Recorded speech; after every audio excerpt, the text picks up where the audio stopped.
The chair recognizes Senator the Honorable Darren Henifield. This fella started chirping before I put on the first word, man. That's like a little chimney. You're an island boy like me, you know chimneys. Thank you, Madam President. Madam President, let me say at the outset, it's also the word stupid. It's very unparliamentary, which you call people in here today, right?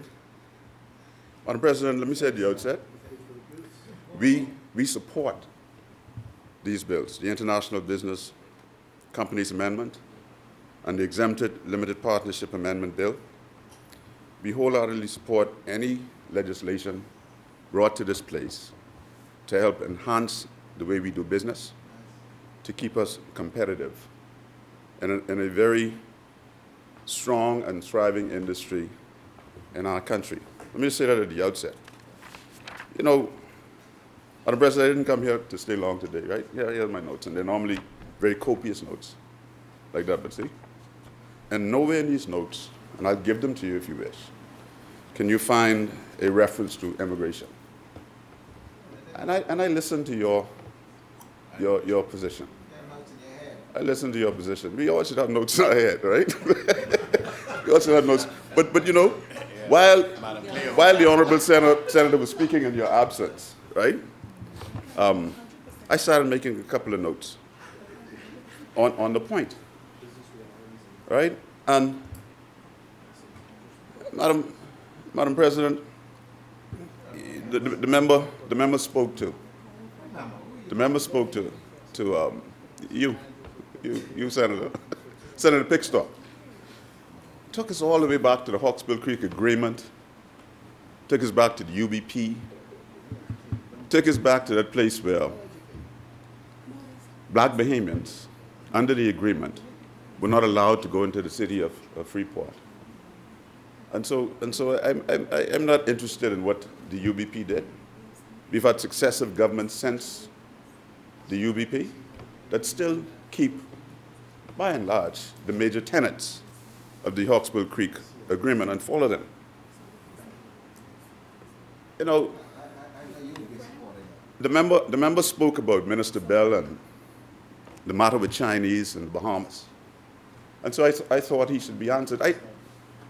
We had no intention of speaking to it today because we felt, me as leader of opposition business in this place felt, that sufficiently was said about it yesterday in the other place, which caused that place, very strangely, in my 4.5 years I'd not seen this, to come to a very unceremonious end, where in the middle of the leader's address, some, back and forth, cut and thrust of the arguments of debate, the question was put.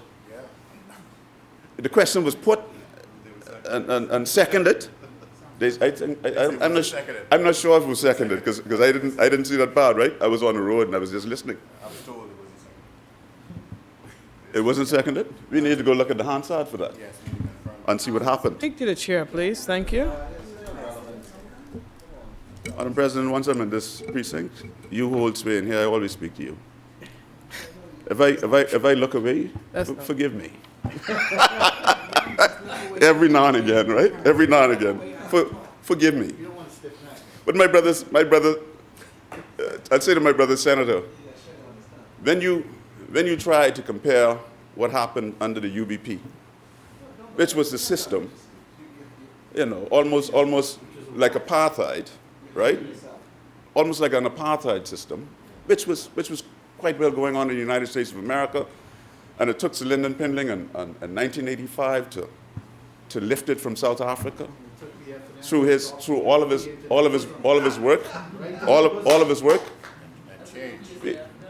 right? And so when you try to compare that with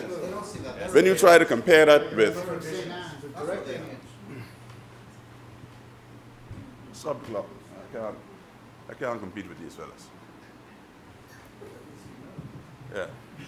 Thank you, Madam President. When you seek to compare it with Chinese nationals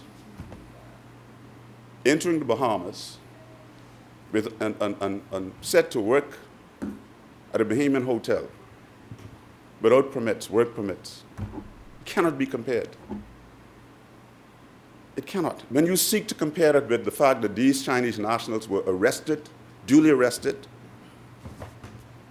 by an immigration officer, exercising his powers under Section 9 of the Immigration Act, it cannot be compared. It cannot. And so what the Cabinet of the Bahamas should have done, sometimes you make suggestions when you're in there and people don't listen, you know.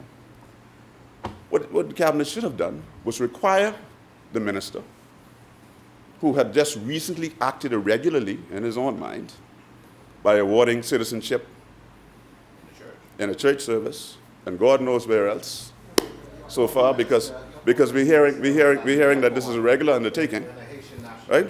What the Cabinet should have done was require the minister to come to the Parliament with a communication explaining to the Bahamian people and the Parliament, which is his duty, a communication explaining how these people got in the Bahamas, how they got to work in the Bahamas, how were they released from immigration custody. Senator, 30 seconds to return to relevance, please. How they were released. 30 seconds. I only need 30 seconds. Thank you. Thank 30 you. seconed to return to relevance, please. Yeah, but this is matter spoken on for 20 minutes by this member in your absence, and I'm not allowed to respond to what he said in the debate.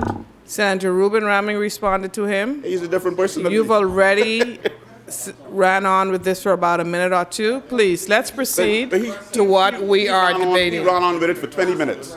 Let's He proceed to ran what on we're with it for 20 debating. minutes. And as the leader of the opposition business in this place, Yes, I I am allowed understand to that, speak. and I expect for you to lead let by me debate. example. Let me debate fairly. Please proceed to the matter at hand, relevance to the debate, please. Thank you. So the honourable minister should have been made to communicate to the Bahamian people and the cabinet, if he didn't do so, and the Parliament, how these people got into the country, how they were so able to be released from immigration and set immediately back to work, because we know how long it takes, heads of agreement or not, we know how long it takes to get permits. And so these are the questions that should have militated the mind of the good senator when he spoke about these issues. No, really, I just penned these notes for your edification. I just penned these notes right there while you were speaking. This is what I came here to talk about. My leader's on the front page of every newspaper Thank this you for morning, proceeding to relevance. and they call him the errand boy. Senator Henifield, Yeah. Senator Henifield, I need you to please proceed to relevance, I'm and I trying- also I'm would trying to like get for there. you to please address the chair. Madam President. Let me tell you what you do, Senator Henifield. You get up to debate. Instead of addressing the chair, you talk to the senators. I can't answer. When you are speaking to them, they are going to speak to you, and it starts a conversation. You're not debating. You are actually having a conversation with senators, which is against the rules. Now, you are the leader of opposition business in House, and I expect you to lead by example. That's right. That's right. So please, let us get back to the people's business. If you want to have a conversation with the senators, it's improper for you to do that while you're in the chamber and while I am presiding. Madam President, no That's grossly improper. So please, let's proceed to the matter of hand. Let's debate the Bahamian people's business, what they sent us here to do, and what they're giving us a stipend to do, although it may be small. Let us proceed. Thank you. Thank you so much. Madam President, I mean you to disrespect, but if colleagues are speaking to me from their seats, I'm obliged to answer them. No, you're not obliged to I answer am them. obliged. There's I'm nothing obliged. in the rules that says you are obliged to answer them. And you know better than that. There is something in the rules You that says, know says better I than should be able that. to speak unimpeded, though. Well, then why are you having a conversation with them? Because they You don't want to speak to speak. the That's what I'm chair. trying- that's what I'm trying No, to do. no, no. That's very play school. So, Madam President. No. Speak to the chair. The chair can then offer you protection. Madam President, please offer me that protection that I so desire. Please Can you offer. please act in the manner so that I can provide you with the protection that you so desire? Madam President, I'll do my best. I'll do my best. So we are here to debate the amendments to. I think I did sufficient with that. We are here to debate amendments to the International Business Companies Exempted Limited Partnership Bills. The International Business Companies and Exempted Limited Partnership Bills. But I'd also like to speak to something else that was spoken to by great lengths in here today. It is our independence celebration. It's our independence celebration. So indulge me just before I go to what I have to say about the bill. Madam President, I too was very pleased with a lot of the activities in which I participated with as relates to the 50th independence anniversary of our country. And we're currently still in celebration. 50 years as a sovereign nation. It's no light feat. You that young? I was on the park. I was on the park when the flag was hoisted for the first time. No, in North Andros. My father worked in Andros at the time, see? So I just answering it. So, Madam President, we are celebrating 50 years. According to biblical scholars, the Jubilee year, occurring after every 7th Sabbath year, meaning every 50 years, is an economic, cultural, environmental, and communal reset. It should be. When the land and the people rest, according to biblical principles, and all those who are in slavery are set free to return to their communities. And so this 50th year of independence provides us with an opportunity to rediscover who we are as a nation state, to address more deliberately the needs of our people, to refocus on truly developing holistically and inclusive communities, and build upon the progress of our forefathers. With that said, of all the events that I decided to attend, such as the Golden Jubilee celebrations at Clifford Park, we heard about the fireworks and the drone performances. I just wish they had more drone performances of something to do with Abaco, but I guess I understand why. It was a moving, inspirational, emotional, heartwarming, and very patriotic experience at the park. The state event at Government House and the church service at Bahamas Faith Ministries on Sunday, I believe you were there, Madam President. No? I heard someone call your name. I was there. I saw you too. The church service I found, though, was my most favorite experience of them all. The church service, and it forced me to think more intentionally about the many personal sacrifices that our founding fathers made to get us to this point.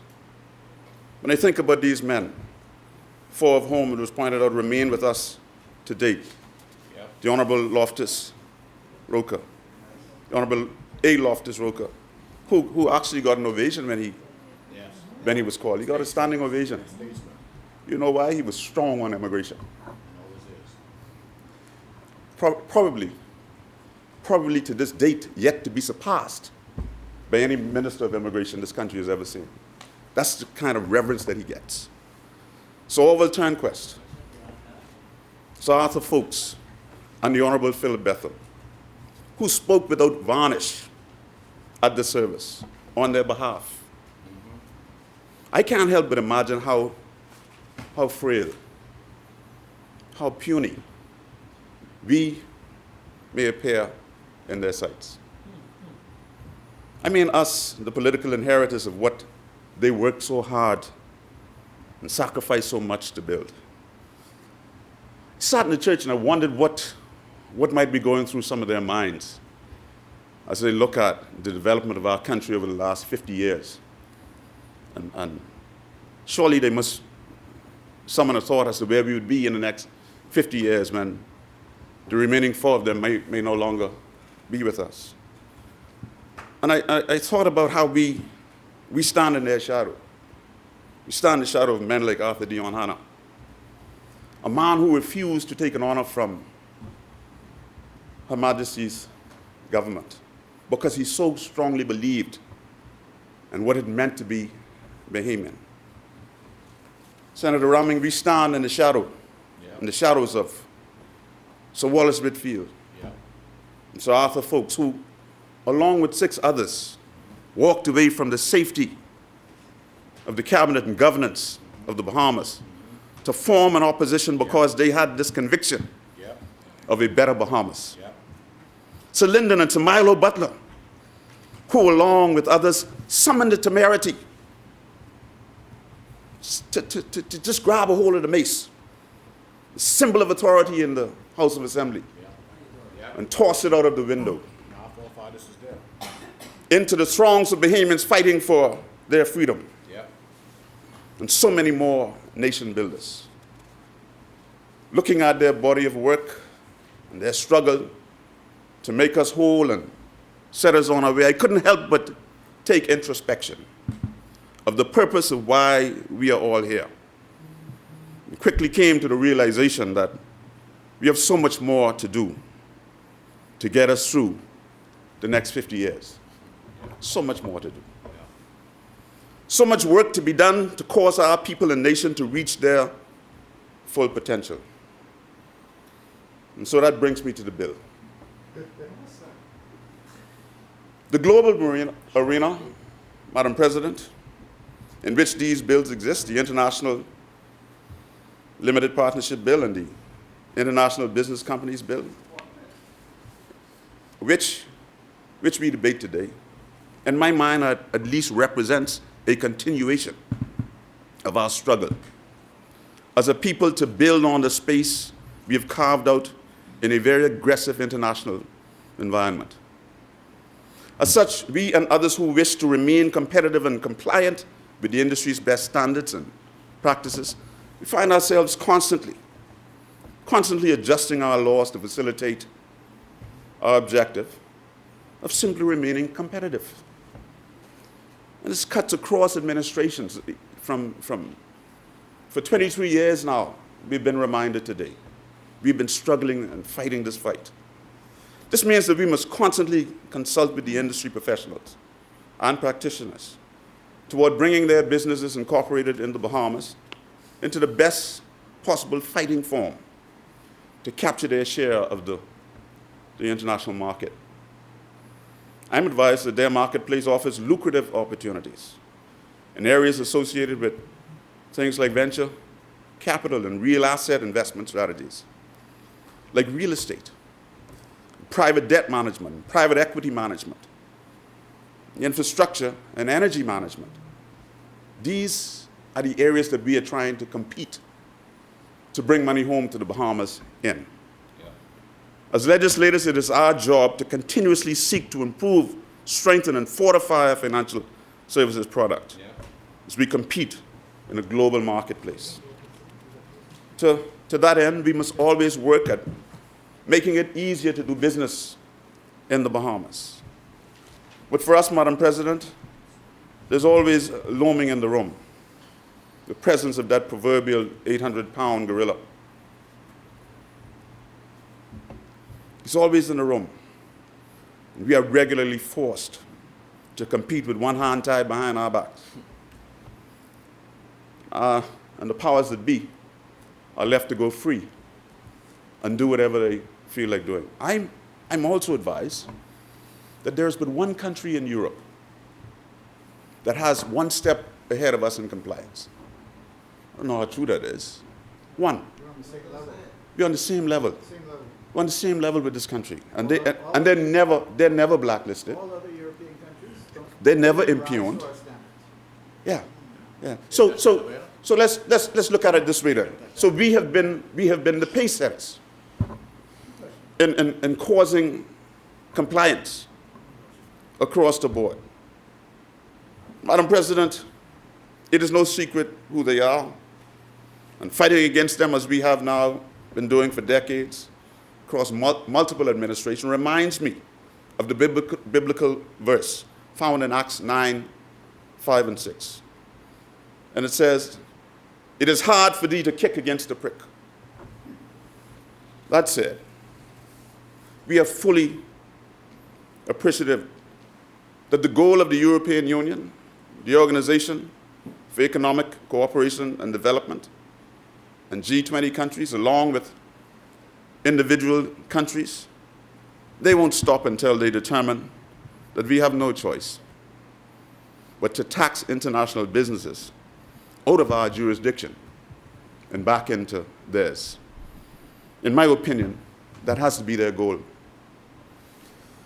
Make no mistake, their constant pressure is designed to cause us to collect more taxes. Despite the fact that we intend to tax the foreign income of international businesses incorporated in the Bahamas beginning the first day of 2024, this does not and will not suffice. After all, it is no secret. It's no secret to anyone that we have achieved higher levels of compliance than any European country. Madam President, in the end, though, this is no time for hand-wringing and despair, but a time to seek to comply and get the hell off of the blacklist that threatens to erode our business and economy. Undoubtedly, these amendments today are geared toward the urgency of making it easier to do business in our besieged jurisdiction, and at the same time, marching us toward compliance in the international space. Madam President, I just want to make one more comment, because it was raised in this place today on banking. Correspondent banking is a very important aspect of our chief economy, tourism. Can you imagine a tourist flies into the Bahamas and uses his or her credit card, and they're unable to connect with the SWIFT system and be afforded the privilege of paying their debt online with their credit cards? I mean, I can't imagine what will happen with us as a touristic destination. And you know, the countries that oppress us in this regard, they know that as well. They know that will be a crippling impact and effect on our economy, upon our economic existence. And so this form, I call it a loose goat know how tie a goat feel. Some things, when you're in the opposition, you can say that. Some things in the government you ought not to say. You still saying that? Yeah, y'all are, y'all are a different lot, Yeah, we don't believe in protocol. right? Y'all are a completely different lot. But this, in my humble estimation, is nothing short of gunboat diplomacy. And you threaten the livelihood of a nation. You threaten the livelihood of a nation. You better, when you're firing back, you got to have big guns too. There's a saying that we have, that when your hand is in the lion's mouth, you gotta ease it out. When your hand in the lion's mouth, it is a difficult concept to push your hand deeper into the throat of the lion, because the lion still has control of his jaws. And if he snaps at any time, Madam President, you might lose that arm. So we must continue to work diplomatically. We must continue to work assertively in the system that we lag behind in. You mentioned it the other day when we were here. I thought you said it would be up in March. I don't recall. The system that we need to become compliant. Now, September, last time you said about March, now it's September, and we understand. We understand these things. We believe that you're working as hard as you can to get us off of that list, right? Banking in the Bahamas, as was indicated by my colleague senator, is a tremendous problem for us. And I'll reiterate in this place, as I've done before and I've heard spoken in the other place, we have the wonderful institution of post offices all across our country that have been in existence from time immemorial. That when these foreign banks decide to remove from our country their brick and mortar properties, that we should be able to somehow initiate a banking system in the islands, in the post office, that our people in the islands can be served. Somehow. I was explaining to someone this morning that a person who has to pay a light bill or a water bill from Green Turkey or Crown Haven, they have to travel over from Crown Haven, they have to travel 50 miles into Marsh Harbor to get to that institution or that facility. to withdraw funds and then to go and pay those bills. With the price of gasoline nowadays, they're probably burning as much as the bill itself. So take this for example. Randy Sawyer and them in Grand Turtle Key, Jessica and them, they have to jump on a ferry if they don't have their own boats, come across to the dock, just outside, just north of Treasure Key, jump in a car and drive into Marsh Harbor, pay that bill, and then retrace their routes, their track to get back home to that Grand Turtle Key or to Crown Haven. And in the 21st century Bahamas, this is completely unacceptable.